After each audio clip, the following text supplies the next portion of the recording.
दां कुजेणव स्वीयानं तन्निजाचार्यान् प्रणमामि मुहुर्मुहुः यदनुग्रहतो जन्तुः सर्वदुःखातिगो भवेत् तमहं सर्वदा वन्दे श्रीमद्वल्लभनन्दनम् अज्ञानतिमिरान्धस्य ज्ञानाञ्जनशलाकया चक्षुरुन्मीलितं येन तस्मै श्रीगुरवे नमः।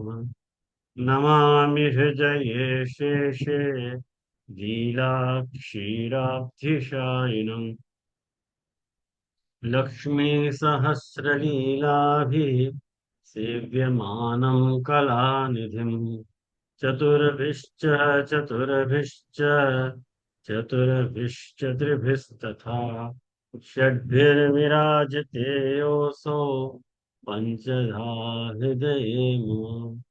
आचार्य वाचा प्रणमामि भाष्य निबंध सुबोधि स्था इतराश्चयास्त मस्वान्तागत्य कृपाभूतास्ता मदीय वाचां रचयन्तो।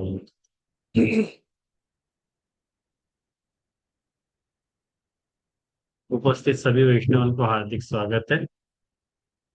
और આજની ક્લાસમાં મેં બધાની સાથે એક પીડીએફ શેર કર્યું છે, એ તમને કદાચ મળ્યું હશે. હા, એ મારી ભક્તિવર્ધિનીની જે ક્લાસ ચાલે છે એમાંનો ચાર્ટ છે આ. તો જે એમાંના સ્ટુડન્ટ એમાં સાંભળી રહ્યા છે એ લોકોને તો એ બધું ખબર છે, લેકિન જે લોકોને નથી ખબર એ માટેનો વિચાર અહીંયા. આજે પહેલી વખત હું ઝૂમ ઉપર હું ચાર્ટ શેર કરી રહ્યો છું. તમને લાઈવ જોવાનું મળશે અહીંયા. પછી તમે તમારી રીતે તમે ડાઉનલોડ કરીને એની પ્રિન્ટ કઢાવી લેજો. પણ હું તમને અત્યારે અહીંયા શેર કરું છું સ્ક્રીન ઉપર. તમને મારા સ્ક્રીન ઉપર આખો ચાર્ટ દેખાશે.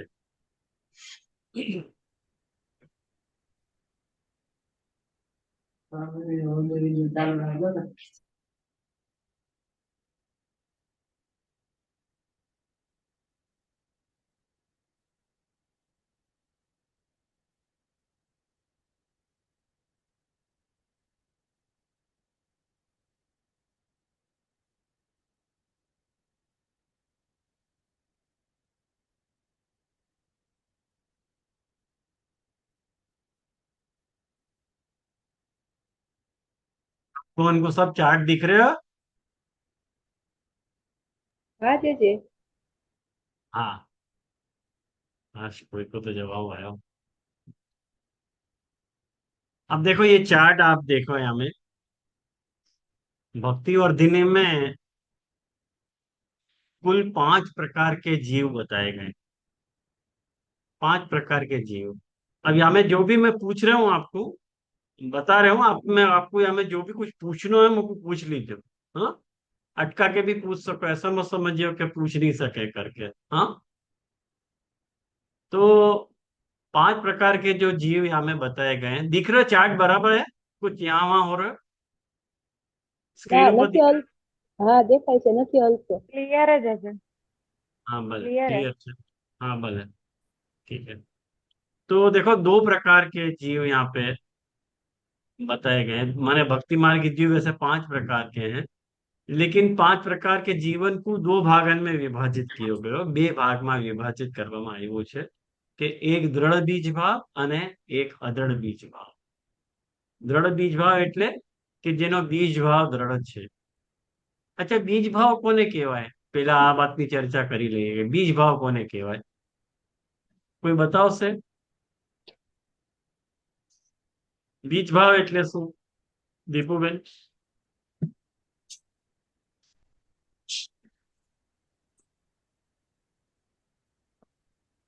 બીજ ભાવ એટલે આકાશભાઈ?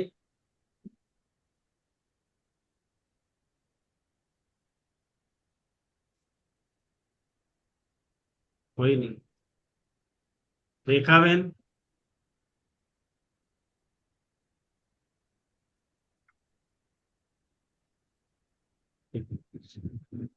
ભાવનાબેન.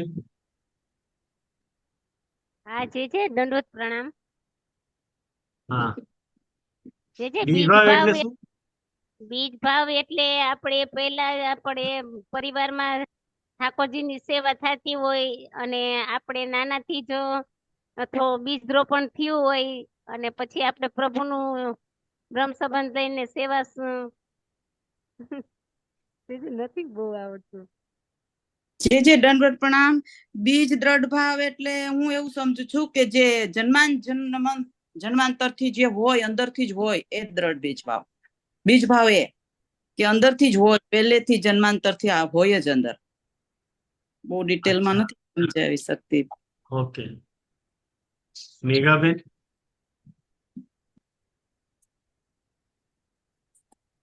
જે મૂળમાં જે બીજ રોપ્યું હોય અને આપણે નાનપણથી જે આપણને સમજ પડતી હોય, મને એવું લાગે છે કે એ હશે એમ. અચ્છા. દીપુબેન. ખબર નથી. કિરણભાઈ. જે દઢ બીજ ભાવ એટલે થોડી કોશિશ કરીશ, મને પૂરો ખ્યાલ નથી, પણ અચ્છા. એવું લાગે છે કે આપણા હૃદયમાં ઠાકોરજી પ્રત્યેનો જે સ્નેહ છે એનું જે બીજ રોપાયેલું હોય આપણા હૃદયમાં, પહેલેથી હૃદય રૂઢ થયેલું હોય, એ જે અચ્છા. ભાવ હોય એને દઢ બીજ ભાવ કહી શકાય. હા. તમે તમારી રીતે બધા સાચા છો, પણ જુઓ એક વાત અહીંયા વિચારવાની છે કે બીજભાવ એટલે આ બધું નહીં. આપણે ત્યાં ગોકુલનાથજીએ બીજ ભાવની પરિભાષા આપી છે કે બ્રહ્મ સંબંધ આચાર્ય ચરણ દ્વારા. હા, બોલો મોનીજી.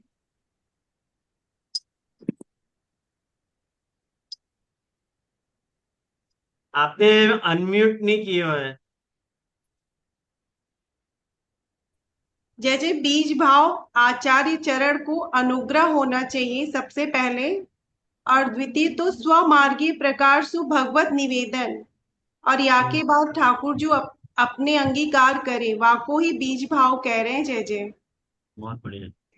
જુઓ આ ગોકુલનાથજીની પરિભાષા આપવામાં આવેલી છે કે જ્યારે આપણો બ્રહ્મ સંબંધ થાય છે મહાપ્રભુજીની વાણીથી, મહાપ્રભુજીની કૃપાથી જ્યારે આપણો બ્રહ્મ સંબંધ થઈ રહ્યો છે, અને એ વખતે આપણે મહાપ્રભુજીની કહાનીથી આપણે આપણા માથે બિરાજેલા સ્વરૂપને આપણું સર્વસ્વનું જ્યારે આપણે સમર્પણ કરીએ છીએ અને જે ભાવ આપણા અંદર સ્થાપિત થાય છે એને બીજ ભાવ કહેવામાં આવે છે.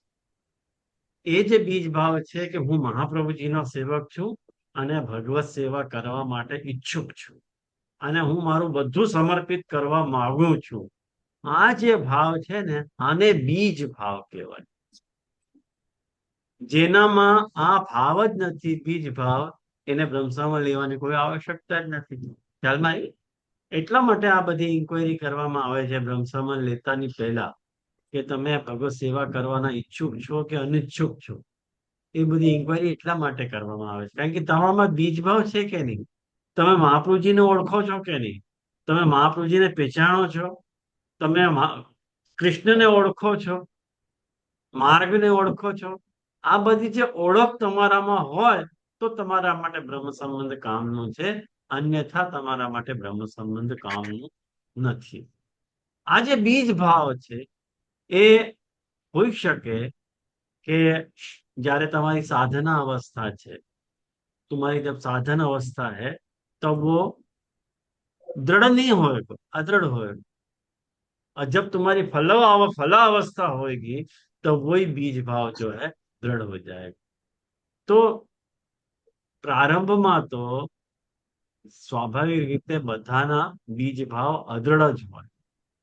તો આપણે પ્રકાશ જોવા માટે અહીંયા જે તમને સ્ક્રીન ઉપર દેખાઈ રહ્યું છે કે દ્રઢ બીજ ભાવ અને અદૃઢ બીજ ભાવ. તો જ્યારે દ્રઢ બીજ ભાવ થઈ જાય ને તો મહાપ્રભુજી આ પહેલા પ્રકારનો જીવો, જુઓ ફર્સ્ટ નંબર લખેલું છે ત્યાં કે એને ગ્રહ ત્યાગ પૂર્વક શ્રવણ કીર્તન આદિ પરાયણ રહેવું જોઈએ. એ ગ્રહ ત્યાગ કરીને શ્રવણ, કીર્તન આદિ, એટલે શ્રવણ કીર્તન બધું જ એ કરી શકે, એની ઈચ્છા ઉપર છે એ ગ્રહ ત્યાગ કરે કે ન કરે. બરોબર છે? એને છૂટ છે, આજ્ઞા નથી ગ્રહ ત્યાગની.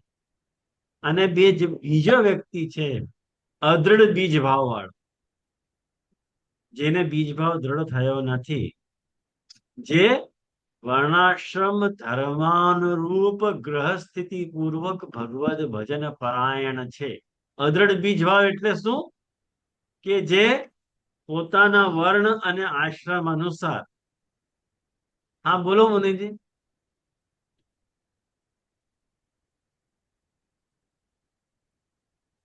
आप अनम्यूट करके बोलो मोनी जी, अनम्यूट करो पहले। जय जय सॉरी जय जय, गलती से हो गया जय जय। हाँ, हम्म, अच्छा गलती से होगा, अच्छा ठीक है। हम्म। हाँ तो वो हाथ रेस करोगे वो हटा दो आप। जय जी मेरे से हटने ही नहीं है। अच्छा हाँ, कोई बात नहीं। हाँ, વર્ણાશ્રમ ધર્માનુરૂપ ગ્રહ સ્થિતિ પૂર્વ. અદ્રઢ બીજ ભાવ મતલબ શું? કે જે પોતાના વર્ણ અને આશ્રમ અનુસાર જે ધર્મ એનો છે એના અનુરૂપ એ ઘરમાં રહીને ભગવદ ભજન પરાયણ છે, પણ એનો બીજ ભાવ અત્યારે દ્રઢ નથી, પણ દ્રઢ કરવા માટેનો પ્રયાસ ઈ કરી રહ્યો છે, એ અર્થ છે. આમાં કોઈને બધાને સમજાણું શું કહેવામાં આવી રહ્યું છે? કે વર્ણાશ્રમ ધર્માનુરૂપ ગ્રહ સ્થિતિ પૂર્વક ભગવત ભજન પરાયણ. એટલે વર્ણ એટલે 4 પ્રકારના વર્ણ છે: બ્રાહ્મણ, ક્ષત્રિય, વૈશ્ય અને શૂદ્ર. અને 4 પ્રકારના આશ્રમ છે: બ્રહ્મચર્ય, ગ્રહસ્થ, વાનપ્રસ્થ અને સંન્યાસ. તો તમે જો વૈશ્ય છો અને ગ્રહસ્થ છો તો વૈશ્ય ધર્માનુસાર, વૈશ્ય વર્ણાનુસાર અને ગ્રહસ્થ ધર્માનુસાર તમારા જે કંઈ પણ ધર્મ હોય એ તમારે નભાવતા જે તમારે ગ્રહમાં સ્થિતિ કરવી જોઈએ અને ભગવત ભજનમાં પરાયણ થઈને રહેવું જોઈએ. તો એવો જે જીવ છે જેનો બીજ ભાવ દ્રઢ નથી, એ પાછો 2 પ્રકારનો હોઈ શકે: અવ્યાવૃત્ત એટલે અને વ્યાવૃત્ત. ખ્યાલમાં આવ્યું? અવ્યાવૃત્ત અને વ્યાવૃત્ત. અવ્યાવૃત્ત અને વ્યાવૃત્ત એટલે શું? અવ્યાવૃત્ત એટલે જે સેવા માટે સમય ફાળવી શકે, એ અવ્યાવૃત્ત. અને વ્યાવૃત્ત એટલે જેને પાસે સેવા કરવા માટે ટાઈમ નથી, જેને પાસે સેવા કરવા માટે ટાઈમ નથી, ટાઈમ ફાળવી નથી શકતો, એ વ્યાવૃત્ત છે. વ્યાવૃત્ત એટલે ઓક્યુપાઈડ, અવ્યાવૃત્ત એટલે અનઓક્યુપાઈડ. ટૂંકમાં આ વાત સમજો. નવનીતભાઈ,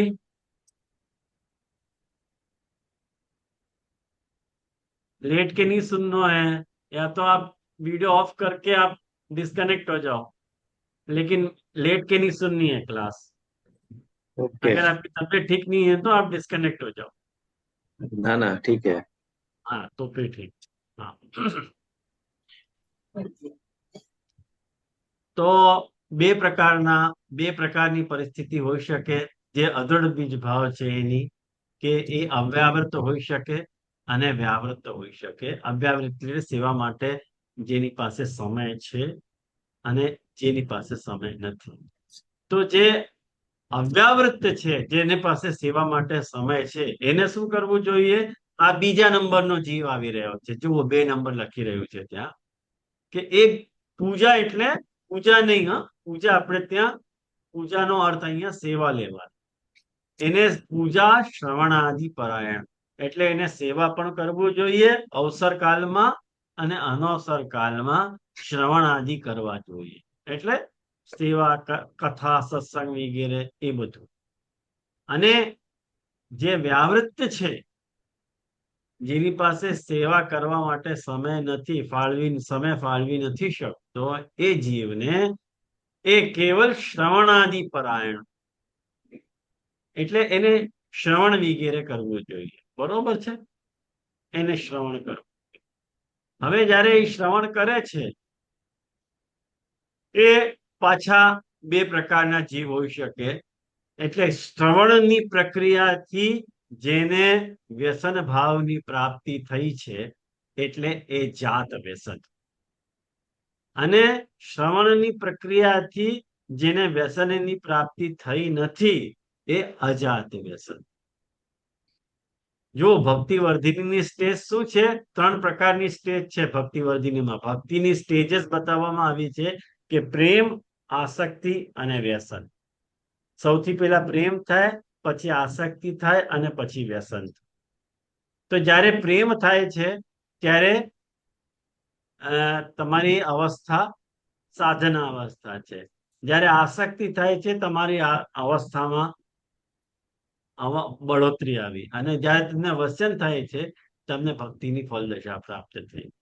તો એ જે અહીંયા બતાવવામાં આવી રહ્યું છે કે વ્યાવૃત જે છે એ જે કેવલ શ્રવણાદિ પરાયણ છે, સેવા નથી કરી રહ્યો, પણ જ્યારે શ્રવણ વગેરે, શ્રવણ, કીર્તન, કથા, સત્સંગ વગેરે પ્રકાર નભાવી રહ્યો છે, એ પ્રક્રિયાથી એને, કથાની પ્રક્રિયાથી પણ એનો બીજ ભાવ દ્રઢ થઈ શકે છે અને એને વ્યસન ભાવ પ્રાપ્ત થઈ શકે છે.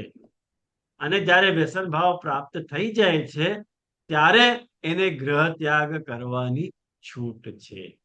ખ્યાલમાં આવ્યું? આ ત્રીજા પ્રકારનો જીવ છે, જો 3 નંબર લખી રહ્યું છે ત્યાં. અને એના પછી જેને શ્રવણાદિની પ્રક્રિયાથી બીજ ભાવ જે દ્રઢ કરવાનો પ્રયાસ કરી રહ્યો છે પણ વ્યસન થયો નથી હજી સુધી, અજાત વ્યસન છે, એને શું કરવું જોઈએ? એને મહાપ્રભુજી એમ કે છે કે એને ભગવદીયનો સંગ કરવો જોઈએ.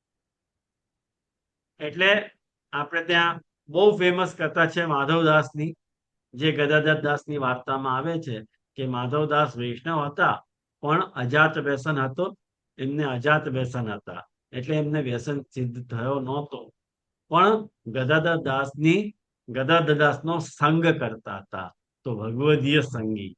અને એવો જે ભગવદીય સંગી છે પાછો 2 પ્રકારનો હોઈ શકે કે પરિચર્યા, કથા, શ્રવણ પરાયણ. એટલે એ જે ભગવદજીનો સંગ કરી રહ્યો છે એ ભગવદજીની હેલ્પ પણ કરે છે, અને ભગવદજીએ જે કથા કરાવે છે, જે સત્સંગ કરાવે છે એમાં પણ ભાગ લઈ રહ્યો છે. એ 4થા પ્રકારનો જીવ. અને જે ભગવદીય સંગી, જેનો એ સંગ કરી રહ્યો છે, એ એની પરચારગી એને પસંદ નથી, કે મને એની પરચારગી કરવી પસંદ નથી, પણ એ જે સત્સંગ કરાવે છે એમાં એને ઇન્ટરેસ્ટ હોય, તો એ કેવલ કથા શ્રવણ આદિ પરાયણ હોઈ શકે. એને એ બીજે કઈ રહીને પણ કથા વગેરે, કથા શ્રવણ વગેરે પરાયણ રહી શકે છે. આ ખ્યાલમાં આવ્યું તમને બધાને? આ આખો ચાર્ટ હતો. મેં આખો આ ચાર્ટ તમને મોકલી આપ્યો છે, પીડીએફમાં શેર કર્યો છે.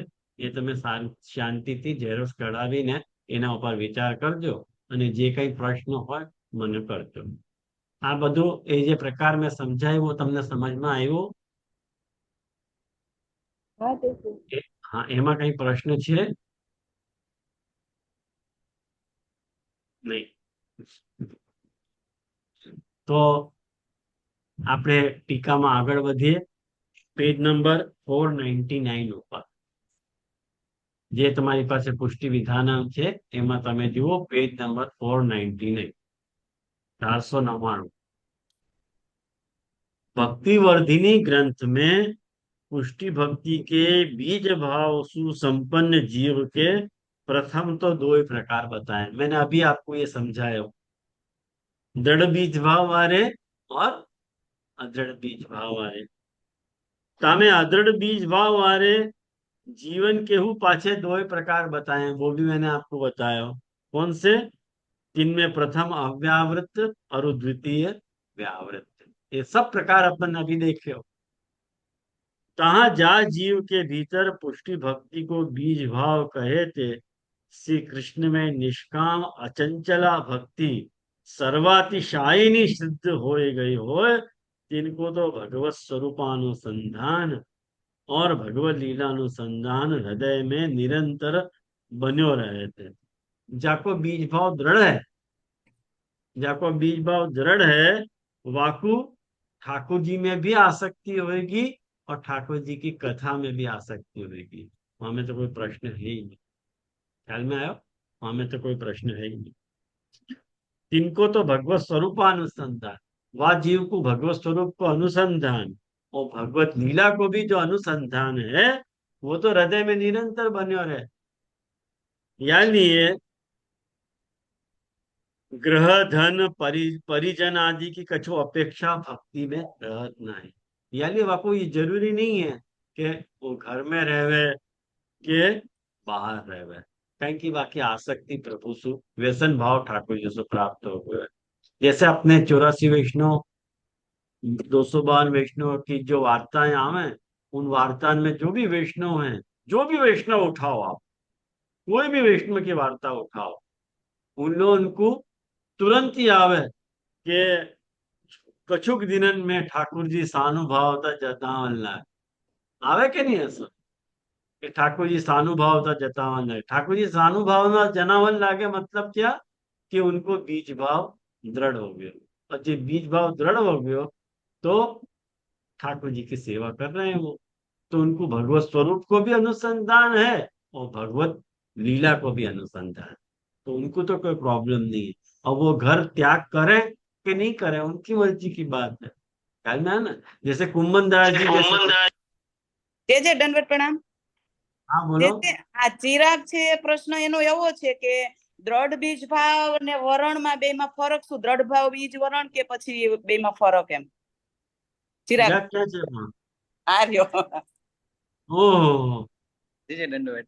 अच्छा अच्छा अच्छा अच्छा अच्छा। हाँ हाँ, बोल भाई, क्या प्रश्न है? दृढ़ बीज भाव और अदृढ़ बीज भाव में वर्ण में और दृढ़ बीज भाव में क्या डिफरेंट है? कि वर्ण के हिसाब से दृढ़ बीज भाव अदृढ़ बीज भाव है या जीवकृत? देख एक बात बताऊं चिराग, हम्म। वर्ण को अर्थ क्या ले, मैं तो ये बता पहले, वर्ण को अर्थ क्या है? वर्ण को मतलब कि प्रभु की पसंदगी के, जैसे कि भजन को सबको अधिकार है लेकिन भजन मुख को अधिकार सबको नहीं होवे, तो सही बात है। वर्ण इसमें तो मतलब सिलेक्शन। हाँ। अपने तो यहाँ, अपने हम्म, यहाँ भक्ति वर्णिक लभ्य है, मतलब हाँ वर्ण सु लभ्य है, बराबर। ठाकुर हाँ जी अपनो सिलेक्शन करें। अब कैसे मालूम पड़ेगी तो को कि सिलेक्शन में करो कि नहीं करो? हम्म। बता, कैसे मालूम पड़ेगी? संप्रदाय के आचार प्रणाली और कथा कीर्तन के रुचि के अनुसार। बस तो वही तो बता रहे हैं महाप्रभु जी कि भाई हम्म। तुम्हारा बीज भाव दृढ़ है कि अदृढ़ बीज भाव है। मतलब तुमको, मैंने बीज भाव अभी दृढ़ नहीं भयो है, तुमको मार्ग में प्रवेश, देखो प्रवेश अलग बात है। हम्म। एक प्रवेशाधिकार है और एक फलोन्मुख अधिकार है। हम्म। दोनों अधिकार में डिफरेंस है क्या नहीं? जैसे एसएससी पास करने It's के लिए okay because कॉलेज में जाने के inside लिए, left over Uh-huh. too. Yeah.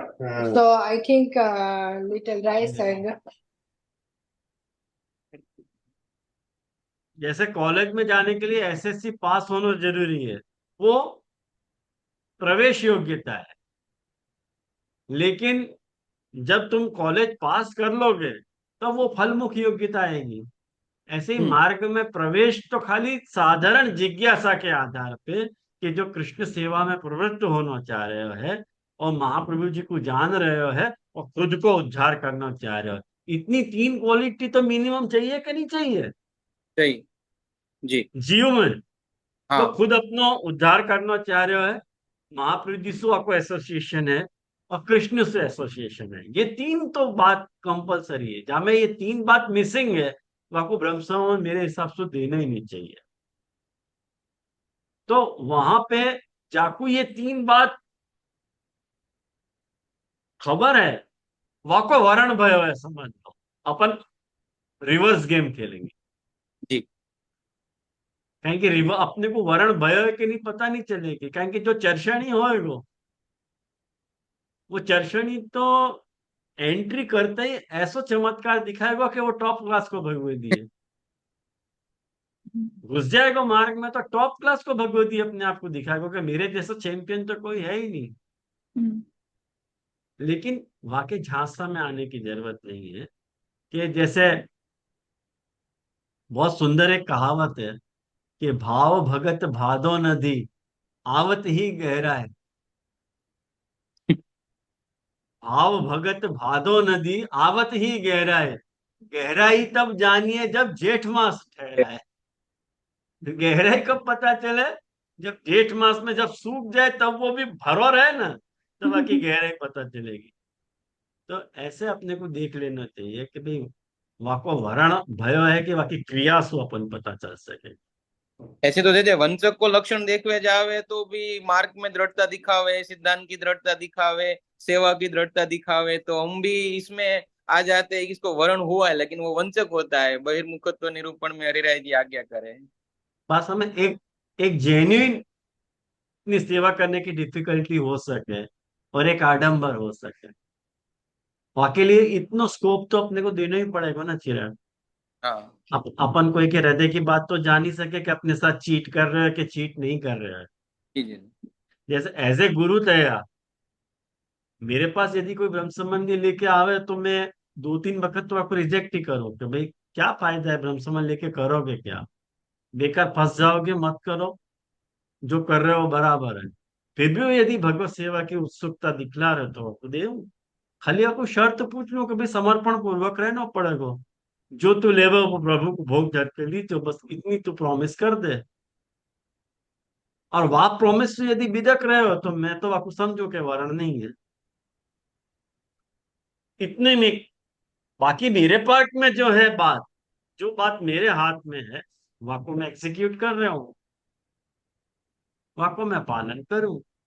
और वहां में तुमको ऐसा लगता है कि बहुत कड़क है और बहुत ये है बहुत वो है, तो क्या कर सकते हैं अपन। तो वर्ण में अपन वर्ण जो है ना, वाकु ये रुचि आनो भगवत कृपा की बात है, या तरह से अपन माने। अ, कृपा तू मार्ग रुच्य अनुमीयते, महाप्रभु जी आज्ञा कही कि कृपा हो आके पर कैसे मालूम पड़े कि आके पर कृपा भई है। तो महाप्रभु जी आज्ञा करें कि कृपास्तु मार्ग रुच्य अनुमीयते, मार्ग रुचि के कारण कृपा पता चले। तो ऐसे भी तो कुछ इराक मिल जाएंगे कि जिनने 10-10 बरस सेवा करने के बाद टर्न आउट भय। तो ये सारो खेल जो है ना गैम्बलिंग है सारो। अपनो जो उद्धार अपनो उद्धार अपन कहाँ डिसाइड कर पा रहे हैं। यानी दीनता अपने में बहुत बड़ा पदार्थ है कि कभी अपने को दीन माने अहंकार नहीं आना चाहिए कि भाई मैं सेवा कर रहा हूँ, मैं कथा कर रहा हूँ। यथा यथा हरि कृष्णो मनस्य आविशते निजे तथा तथा साधनेषु परिनिष्ठा विवर्तते, महाप्रभु जी क्या कहा है कि जैसे जैसे हरि अपने मन में घुस तो चलो जाए ना, ऐसे ऐसे अपनी साधन में परिनिष्ठा बढ़ती चली जाए। सही में। ये वाकई निशानी वाट करना चाहिए। इसमें एक और क्वेश्चन है कि हाँ हम रुचि भी अपनी इच्छा से ही है, भगवत कृपा से, और निष्ठा भी है, सेवा में भी रुचि है, लेकिन कभी क्या हुआ है कि साधन निष्ठा में जितनी निष्ठा पन पानी चाहिए इतनी कभी नहीं पनपती है। मतलब कि हमारे भक्ति को भाव भी होता है और महाप्रभु जी के प्रति निष्ठा भी होती है। तो इसमें जन्म को कुछ अधिकार, जन्म अधिकार फल में कोई डिफरेंट होवे कि प्रभु ने जन्म अधिकार भी वर्ण किया हो?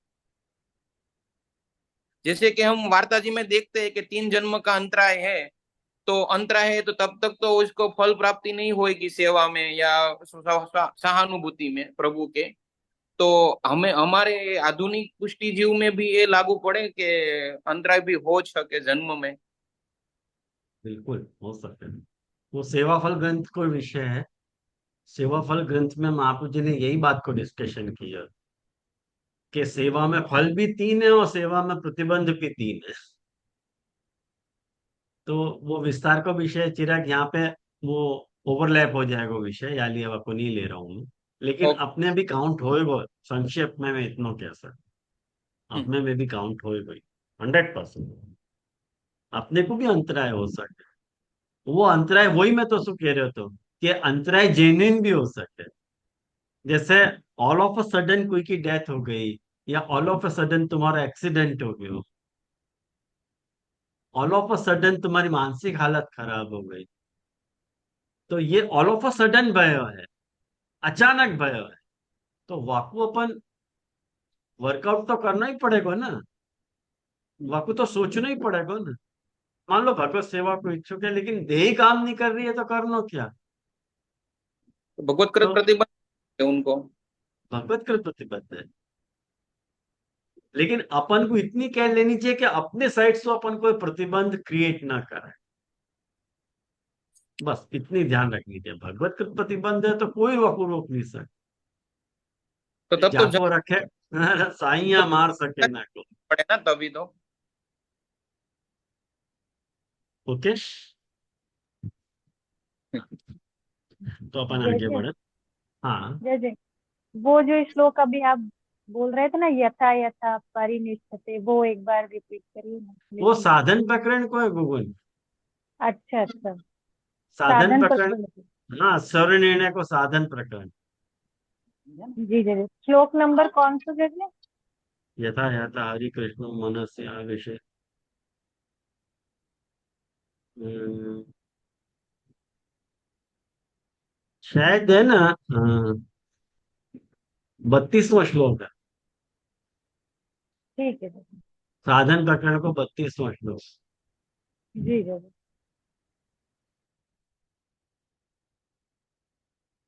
तो कारण कि उनको गृह त्याग की आवश्यकता, जो दृढ़ बीज भाव वाले हैं, उनको गृह त्याग की आवश्यकता हो, अपन देख सके हैं कि भक्तिवर्धिनी अवे 84 वैष्णव की वार्ता में जो कुम्मन दास जी जैसे भगवदीय हैं, उन्हें गृह त्याग कहाँ किए हो? तो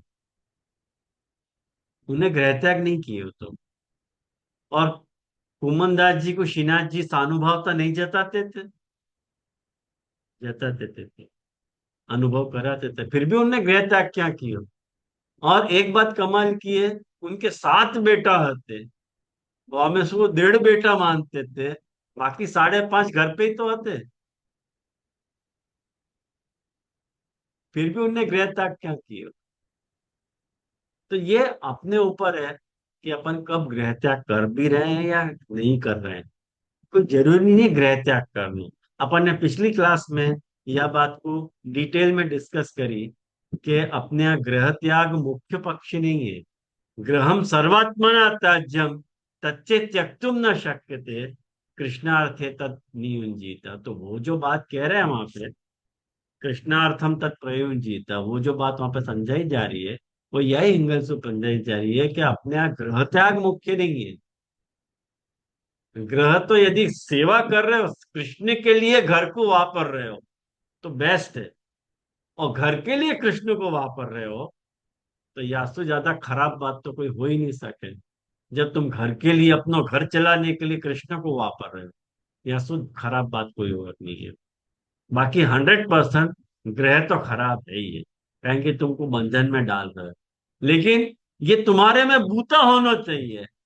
આપણામાં એવી તાકાત હોવી જોઈએ, આપણામાં એવી સામર્થ હોવી જોઈએ કે આપણે કૃષ્ણ સેવા દ્વારા એ ગ્રહની જે અસમર્થતા છે એને આપણે સમર્થતામાં બદલી કાઢી, એ કહેવાનું મુખ્ય પ્રયોજન છે। तो अरु अदृढ़ बीज भाव वाले में जो जीव अव्यावृत होते हैं, इनको तो कृष्ण सेवा के सच्चे अधिकारी जान। सच्ची बात है, જેનો બીજ ભાવ દૃઢ થયો નથી, અદૃઢ બીજ ભાવ છે, એ કૃષ્ણ સેવાના સાચા અધિકારી છે। કારણ કે એ લોકોના માટે જ સેવા છે। આપણા જેવા જીવો જે છે, જેનો બીજ ભાવ દૃઢ નથી, એના માટે ભગવત સેવાના વિધાન મહાપ્રભુજી કરી રહ્યા છે।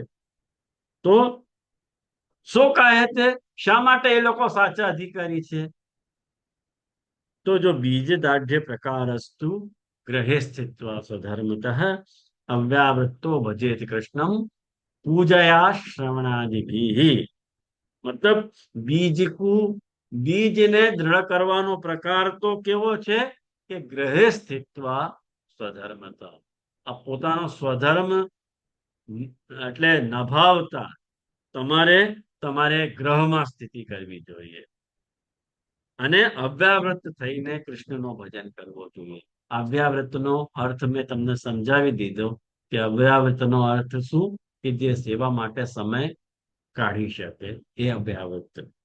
જે અદ્રઢ બીજ ભાવ વાલે સાધન કરી અને દ્રઢ બીજ ભાવ આવી શકે ને એનામાં, દ્રઢ બીજ ભાવ થઈ શકે ને अदृढ़ बीज भाव वाले.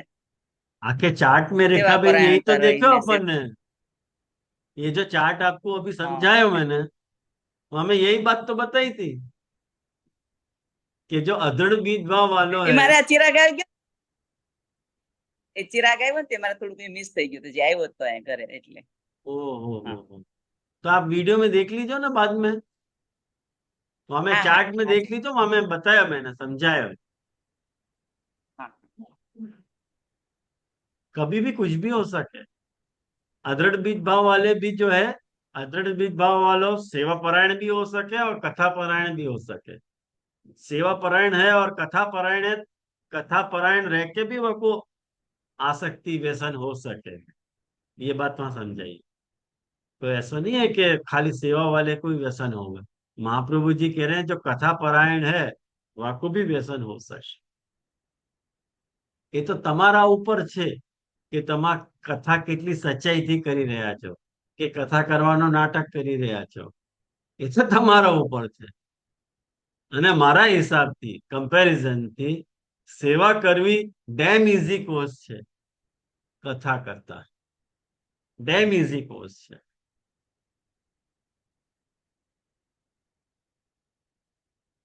आज्ञाता प्रमाण है निज ग्रह में रह के जो भगवत सेवा कथा में तत्परता निभावत हैं, तिनके तो बीज भाव दृढ़ होए जाए वे पेहू, घर के भगवत सेवोपयोगी होए वे ते तामे हेयता बुद्धि उपजत नहीं.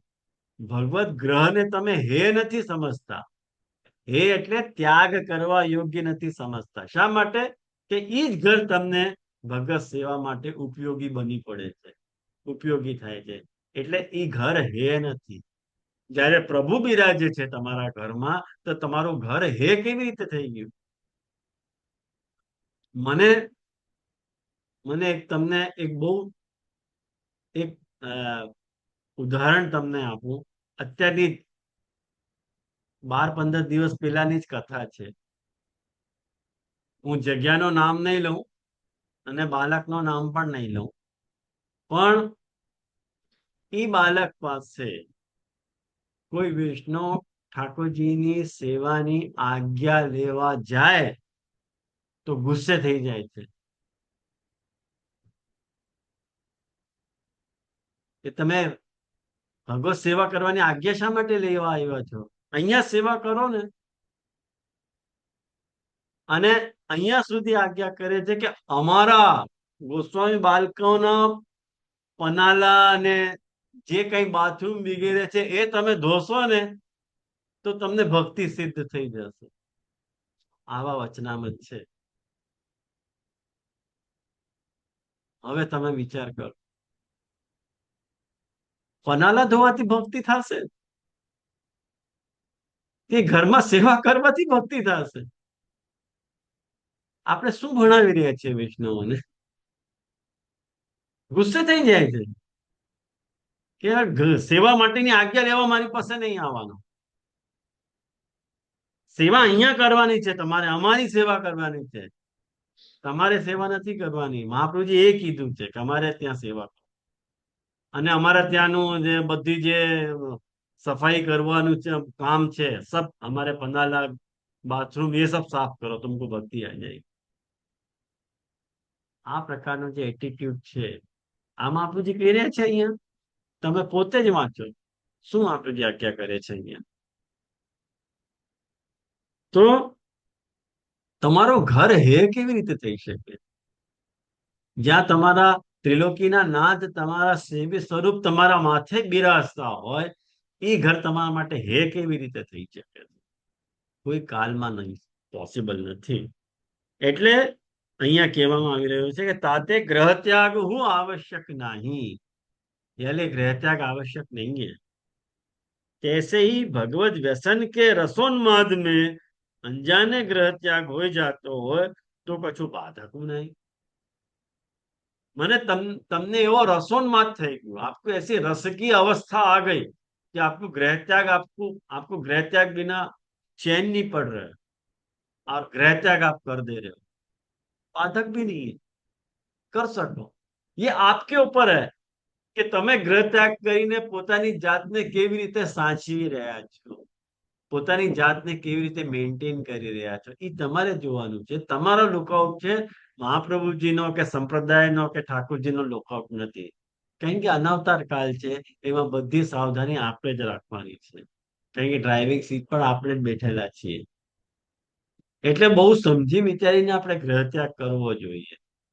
એટલે ગ્રહત્યાગ વ્યસન અવસ્થામાં ગ્રહત્યાગ કરી શકાય અને ન પણ કરી શકાય, બંને ઓપ્શન ઓપન છે। जो अदृढ़ बीज भाव वाले जीव व्यावृत्त होते हैं, तिनको आरंभ में भगवत सेवा अथवा ग्रह त्याग, इन दोनों बातन में ते काहू एक की उतावली करनी नहीं। કે જે બ્રહ્મ સંબંધ લઈને ભગવત સેવા કરવા જઈ રહ્યો છે જે જીવ, એને ભગવત સેવાની પણ ઉતાવળી કરવાની નહીં અને ગ્રહ ત્યાગની પણ ઉતાવળી કરવાની, બંનેની ઉતાવળી કરવાની। એને પોતાની જાતને ચેક કરવાનું। શું કહે તે जो ऐसे जीवन के काश श्री महाप्रभु ने श्रवण कीर्तन स्मरण अर्थात सेवायाम कल्प नहीं परंतु कथायाम कल्प की प्रधानता को उपदेती हूँ। મહાપ્રભુજી ભક્તિવર્ધિની ગ્રંથના 9મા શ્લોકમાં આજ્ઞા કરે છે કે સેવાયામ વા કથાયામ વા યસ્યા શક્તિર દ્રઢા ભવે યાવત જીવમ તસ્ય નાશો ન ક્વાપી ઇતિ મતે। એટલે જે જીવની સેવામાં અથવા કથામાં કે અથવા કેવલ કથામાં જેની જીવનભર આસક્તિ રહે છે, એના બીજ ભાવનો ક્યારેય નાશ થતો નથી। મહાપ્રભુ ચોખ્ખી વાત કરે કે કથામાં પણ આસક્તિ રાખીને તમે વ્યસન ભાવને પ્રાપ્ત કરી શકો છો। તો એ તમારા ઉપર છે કે તમે કથાની કેટલી આસક્તિ તમારામાં પનપી રહી છે કે પનપે છે, એ તો તમારે જોવાનું હોય છે। એટલે ताते ही श्रवणादि द्वारा ऐसे जीवन की श्री कृष्ण रुचि जब वृद्धिंगत होए के भगवद आसक्ति को रूप धारण करी लेते हैं तब तिनको ग्रहारुचि बोलते हैं।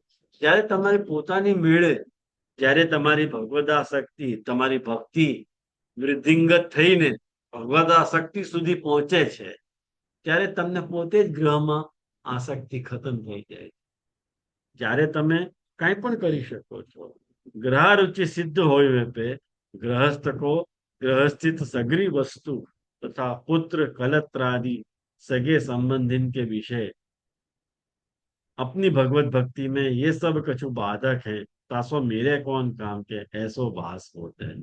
જ્યારે તમને એવા ટાઈપની ભક્તિ થાય છે, એટલે ભગવદ આસક્તિ ઉપર જ્યારે ભક્તિ થાય છે, તમને ઘરમાં રહેનારા જે તમારા પરિવારના લોકો છે એ પ્રત્યે તમને એવો ભાવ છે કે આ બધા મારા ભગવત સેવામાં બાધક છે, મારા ભાવમાં બાધક, એવો ભાસમાન, જ્યારે તમને એવો ભાસ થાય ત્યારે આસક્તિનો લક્ષણ છે।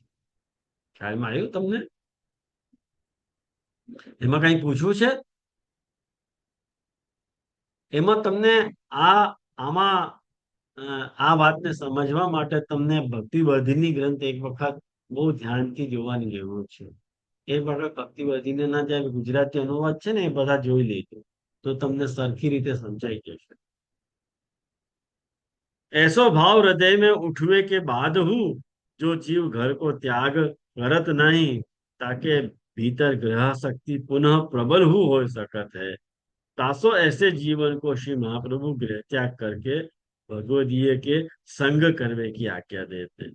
એટલે જે જીવની ભીતર ભગવદાસક્તિ થઈ ગઈ છે અને પોતાના પરિવારજનોને એ પોતાનો બાધક માની રહ્યો છે, એવા જીવને મહાપ્રભુજી આજ્ઞા કરે છે કે જો એ ઈચ્છે તો એ ગ્રહનો ત્યાગ કરીને જે મેં ત્રીજો અને ચોથો કલ્પ નહોતો બતાવ્યો, 5 પ્રકારના જીવ મેં બતાવ્યા હતા, એમાં ત્રીજો અને ચોથા પ્રકારનો જે અધિકારી છે કે જે અ, ભગવદીનો સંગ કરી રહ્યો છે, गदाधर दास નો उदाहरण મેં આપ્યું તો તમને, तो ऐसे जीव को संग तुमको करना चाहिए।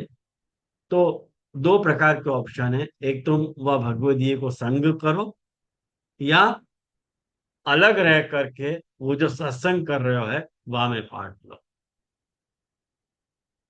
आई समझ में? ये 2 प्रकार है।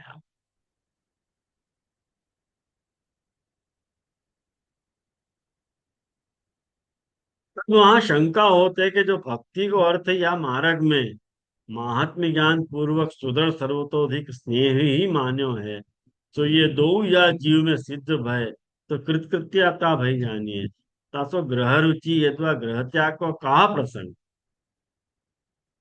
तो भक्ति नो अर्थ एवो छे કે ભક્તિની પરિભાષા છે મહાત્મ્ય જ્ઞાન પૂર્વક સુદૃઢ સર્વતોધિક સ્નેહ। આ ભક્તિની પરિભાષા છે। भक्ति की परिभाषा में ये 2 बात आ रही है कि महात्म्य ज्ञान भी प्रभु को सुरायमान होना चाहिए और प्रभु में स्नेह भी रहना चाहिए। जैसे कोई को स्नेह अधिक रहे तो ज्ञान खत्म हो जाए, और ज्ञान ज्यादा रहे तो स्नेह खत्म हो जाए। जैसे ऋषि मुनि को ठाकुर जी के प्रति महात्म्य ज्ञान बहुत ज्यादा है, लेकिन स्नेह 0 है। यशोदा जी को ठाकुर जी में स्नेह बहुत ज्यादा है, लेकिन ज्ञान शिथिल है। तो वो भक्ति नहीं है। अपन भक्ति का को माने, भक्ति वाको माने कि जब अपने प्रभु के प्रति ज्ञान भी हो, एट द सेम टाइम अपन को प्रभु से स्नेह भी हो। ज्ञान भी होना चाहिए और स्नेह भी होना चाहिए, वो भक्ति की करेक्ट पोजीशन है। तुमको स्नेह खत्म हो गया या ज्ञान खत्म हो गया तो वो भक्ति नहीं है। तो ये तो कृतकृत्यता हो जाएगी। या ये ग्रह त्याग को या ग्रह रुचि की बात क्यों कर रहे हो भाई, ये क्यों कर रहे हो, ये तो बताओ। तो वहां पे बता रहे हैं कि उल्लिखित भक्ति को स्वरूप भक्ति की साधन फला अवस्था उभय साधारण स्वरूप है। ऐसी भक्ति को हु चरमोत्कृष्टो भगवान को भक्त में और भक्त को भगवान में निरोध सिद्ध होए वे भय ते मान्यो है, तासो पुष्टि जीवन को प्रपंच विस्मृति पूर्वक भगवदासक्ति रूप निरोध की सिद्धि होए, ताही हेतु सु महाप्रभु जी ग्रहम सर्वात्मना त्याज्यम अंशसु ग्रह त्याग पक्ष को भार पूर्वक निरूपण करत है। तो ये बात यहाँ पे समझाने में आ रही है कि भाई संघ की बात आई क्यों, क्यों संघ की बात महाप्रभु जी कह रहे हैं कि दूसरे श्लोक में संघ सर्वात्मना त्याज्यम महाप्रभु जी શા માટે આજ્ઞા કરે છે, શા માટે અહીંયા સંઘના ત્યાગની વાત આવા મહાપ્રભુજી આજ્ઞા કરે છે, એની પાછળનો હેતુ શું છે, એ બધું અહીંયા સમજાવવામાં આવી રહ્યું છે કે ભક્તિનો જે સ્વરૂપ છે એ ભક્તિની સાધન અવસ્થા હોય કે ભક્તિની ફલા અવસ્થા હોય, એ તો તમારી અવસ્થા મુજબ તમે ભક્તિને સમજતા હો છો। પણ જ્યારે તમે ભક્તિને એક્ઝિક્યુટ કરવા જઈ રહ્યા છો, ત્યારે ભક્તિને નિભાવવા જઈ રહ્યા છો, ત્યારે સંઘનો બહુ ઇમ્પોર્ટન્ટ રોલ છે। તમને જે સંઘ મળી રહ્યો છે એ સંઘનો બહુ ઇમ્પોર્ટન્ટ રોલ છે તમારી ભક્તિને વધારવામાં। તમે બહુ સમજી વિચારી સોચી વિચારીને તમારે સંઘ કરવો જોઈએ। મન ફાવે એ વ્યક્તિનો તમે સંઘ કરો, મન ફાવે એ વ્યક્તિનો સંઘનો ત્યાગ કરી દો, એવું નહીં હાલે। બહુ સોચી વિચારી સમજી વિચારીને તમારે સંઘ કરવાની આવશ્યકતા છે। એ વાત અહીંયા સમજાવવામાં આવી રહી છે સંઘ સર્વાત્મના ત્યાજ્યમાં। આમાં કોઈને કંઈ પૂછવું હોય તો, નહીં તો પછી આજનું અહીંયા જ રાખશું, કારણ કે भक्ति में બીજો महात्म શ્લોક ज्ञान पहले होवे, बाद में दृढ़ स्नेह होवे। तो हाल की जीव की जो परिस्थिति है उसमें स्नेह के पैरेलल महात्म्य ज्ञान चलता है। जैसे कि हम सिद्धांत में आए तो इतनो स्नेह भी दृढ़ पहले नहीं था, लेकिन स्नेह था, महात्म्य ज्ञान नहीं था। तो स्नेह की भी कशाश है और महात्म्य ज्ञान बाद में हुआ, तो वो भक्ति की डिसिप्लिन में आएगा कि नहीं? 100% 100% आएगा चिराग। एक बात समझ कि एक बहुत एक बहुत प्रसिद्ध बात है कि हथेली पे सरसों को, मैंने मैंने हथेली पे जो है कुछ भी चीज उगे नहीं है। कोई भी चीज हथेली पे उगे नहीं है। वाकई लिए सॉलिड बैकग्राउंड चाहिए तुमको। ज्ञान होने के लिए भी सेवा को प्रकाश चाहिए, शास्त्र को आधार चाहिए। तब तक तुमको ज्ञान होएगा नहीं। और स्नेह होवे के लिए भी तुमको सेवा ही चाहिए। सेवा एक ऐसी चीज है कि जो तुमको ज्ञान भी सप्लाई कर रही है और स्नेह भी सप्लाई कर रही है। तो जो शुरुआत को जो जीव है साधना अवस्था वालों ब्रह्म समन लियो हुए हो, वाकुद न ज्ञान होवे न स्नेह होवे, तो वाक्य द्वारा करी हुई भक्ति भक्ति है कि नहीं? हम्म। 100% है। कहें कि महापुरुषेण निवेदिता है वो। अज्ञान अज्ञान अथवा ज्ञानात् कृतम आत्म निवेदनम, यही कृष्ण सात कृत प्राण तेषाम का परिदेवनम। आप जी नवरत्न में आज्ञा करी रहे ना ये बात। तो वासु अपन ये हाई, अपन वासु ये अपेक्षा नहीं रखते कि तो को बहुत उच्च दर्जे को स्नेह होएगा प्रभु से या उच्च दर्जे को ज्ञान होएगा। भक्ति की ये अवस्था, भक्ति को स्वरूप लक्षण ऐसा है, तो तुमको अचीव करना है। ब्रह्म समझ लेते ही तुमको भक्ति सिद्ध हो जाएगी, ऐसा नहीं है।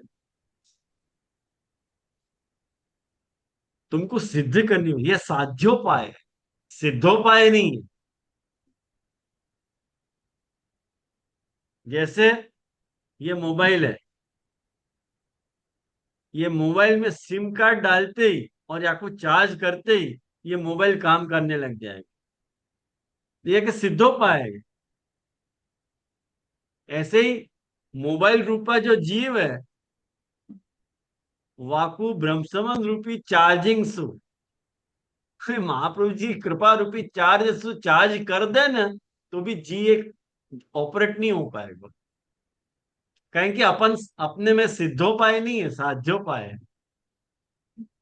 महाप्रभु जी कृपा अपने पे है, लेकिन अपने को वो उपाय सिद्ध करना पड़ेगा। ब्रह्म संबंध हो गया तुरंत फलानुभूति हो गई, ऐसा नहीं है। नहीं तो ऐसा हो तो फिर क्या चाहिए अपन? फिर लफड़ाई क्या बात कर आई ना ध्यान में। जी। साधनात्मक भक्ति ने फलात्मक भक्ति। साधनावस्था और फलावस्था, जैसे एक बात समझना चिराग, साधन अवस्था को तू जब तू बड़ो नहीं भयो तो तू बदलो क्या? और बड़ो होके तू वहां में जो तेरो मैं है वो नहीं बदले है कि नहीं? हाँ, वो नहीं बदली। तेरी अवस्था वो के वही है। मैंने अवस्था बदली है, लेकिन तू चेंज नहीं भयो है। ऐसे अपनी भक्ति चेंज नहीं हो है। भक्ति की अवस्था जरूर बदले। भक्ति की अवस्था चेंज होगी। एक अपनी साधन की अवस्था है और एक अपनी फल की अवस्था। यूं तुरंत तो रिजल्ट मिलना बहुत मुश्किल है। ये तो अपन 84 200 बार जैसे भगवती हो कि उनको ब्रह्मसोन होते ही ठाकुर जी सानुभावता जनावन लागे, ऐसा हो तो केस अलग है। अपन ऐसा केस नहीं है। वही बात है। आप अपने पास सिद्धोपाय नहीं है, उनके पास सिद्धोपाय है। या लिए ऐसा पाया, कोई बात नहीं। सिद्धोपाय नहीं है तो क्या पाया? महाप्रभु जी के वचन और महाप्रभु जी की वाणी और महाप्रभु जी को दिए हुए साधन तो अपने पास है कि नहीं? तो क्या करते? बस तो वो करेंगे। वहां में दुख की क्या बात है? वहां में कोई दुख की बात नहीं है। श्याम श्याम काका जी बस में कहे हुए हैं कि शरणागत जीव है और भक्ति के सुसाधन संपत्ति ठाकुर जी को भी कह लगे हम कर लेंगे। इतना कॉन्फिडेंस भी शरणागति के जीव को होना चाहिए। होना शरणागति चाहिए। कि हम जाको कर। इतना इतना भी कॉन्फिडेंस नहीं होवे ना चिराग, वह कोई मार्ग में आना ही नहीं चाहिए। जाको आना ही नहीं चाहिए, क्योंकि सब कुछ हाथ में थोड़ी मिल जाए। अपने को अर्न करना पड़े, थोड़ा पुरुषार्थ तो करना पड़े। कृपा और पुरुषार्थ जहां कृपा विशिष्ट पुरुषार्थ प्रकट होवे ना, वो अपनी पुष्टि भक्ति है। कोई लोग केवल कृपावादी हैं और कोई लोग केवल पुरुषार्थवादी हैं। कोई कहे नहीं, पुरुषार्थ करोगे तो कृपा होगी, और कोई लोग कहे नहीं, कृपा करेंगे तब हम पुरुषार्थ कर पाएंगे। तो तुम दोनों ही गलत हो, तुम दोनों ही गलत हो। अपन न कृपावादी है न पुरुषार्थवादी है, अपन कृपा विशिष्ट पुरुषार्थवादी है। कृपा ये वही है कि ठाकुर जी ने अपने को सिलेक्ट किया है, अपनो ब्रह्मसमन भयो है। महाप्रभु जी के नाम की कंठी अपन ने गला में पहनी, ये कृपा है। और पुरुषार्थ क्या है? भगवत सेवा अपन कर रहे हैं, बस। दोनों साथ में चलते रहेंगे ऑन द ट्रैक। आई ना ख्याल में? जी जी। तो मुझको लगे आज अपन यहाँ रखें। और હવે તમને બધાને હું દિવાળી વેકેશન આપવાનો છું, કારણ કે બધા 8 દિવસ પછી કહેવાના જ છે કે ભાઈ અમને રજા આપો.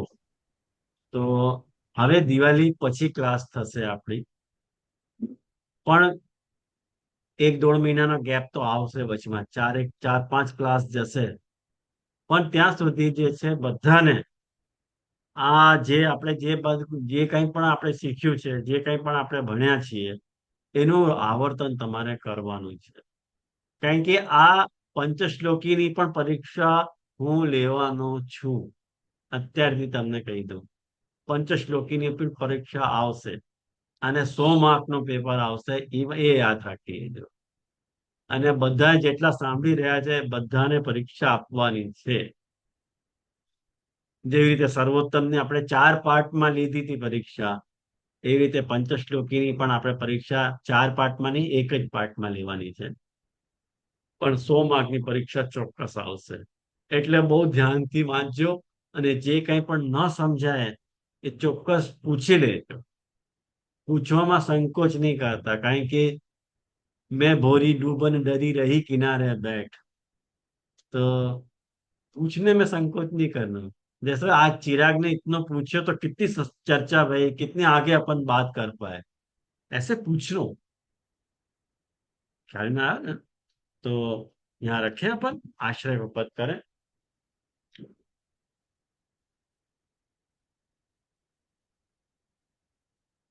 चिराग तो को देख के मजा आ गई हो.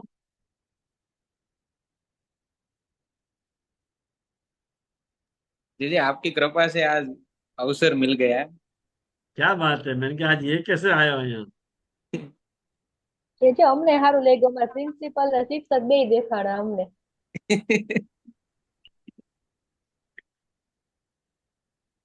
બે મળી ગયા આપણને કા.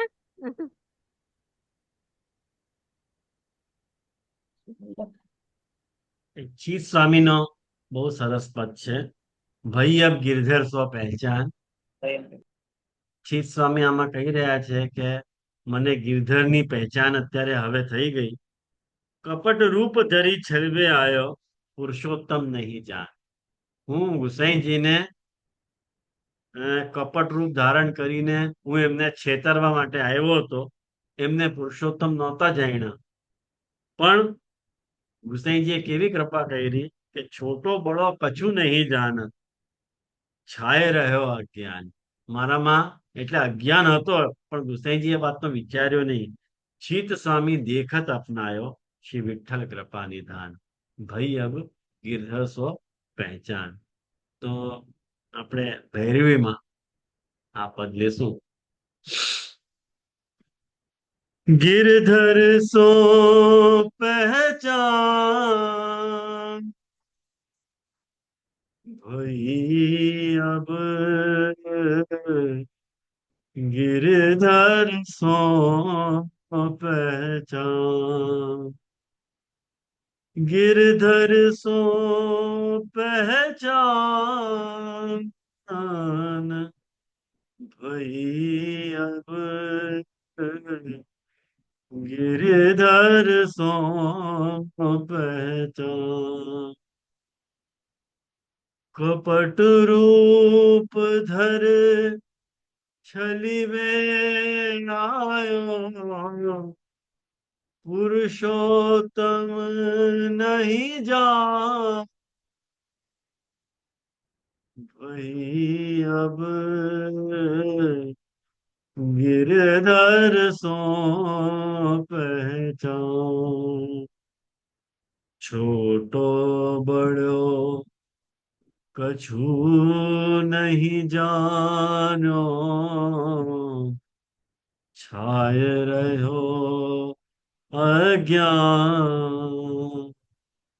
शीत स्वामी देखत अपनायो, शीत स्वामी देखत अपनायो। श्री विठ्ठल कृपा निधान, वही अब गिरधर सो पहचान। गिरधर सो पहचान, वही अब गिरधर सो पहचान। हरिजन आवे बारने, हंसी हंसी नाऊ शीश। उनके मन की वे जाने, मेरे मन जगदीश सखीरी। मेरे मन जगदीश। पतितन में विख्यात हो, महापतित को दाम। अब याचक हो याच हो, शरणागति सब याम। श्री वल्लभ शरणागति सब याम। दंडवत प्रणाम। बहुत सुंदर आशीर्वाद। सोमवार तो हशे ने, जे आवता सोमवारे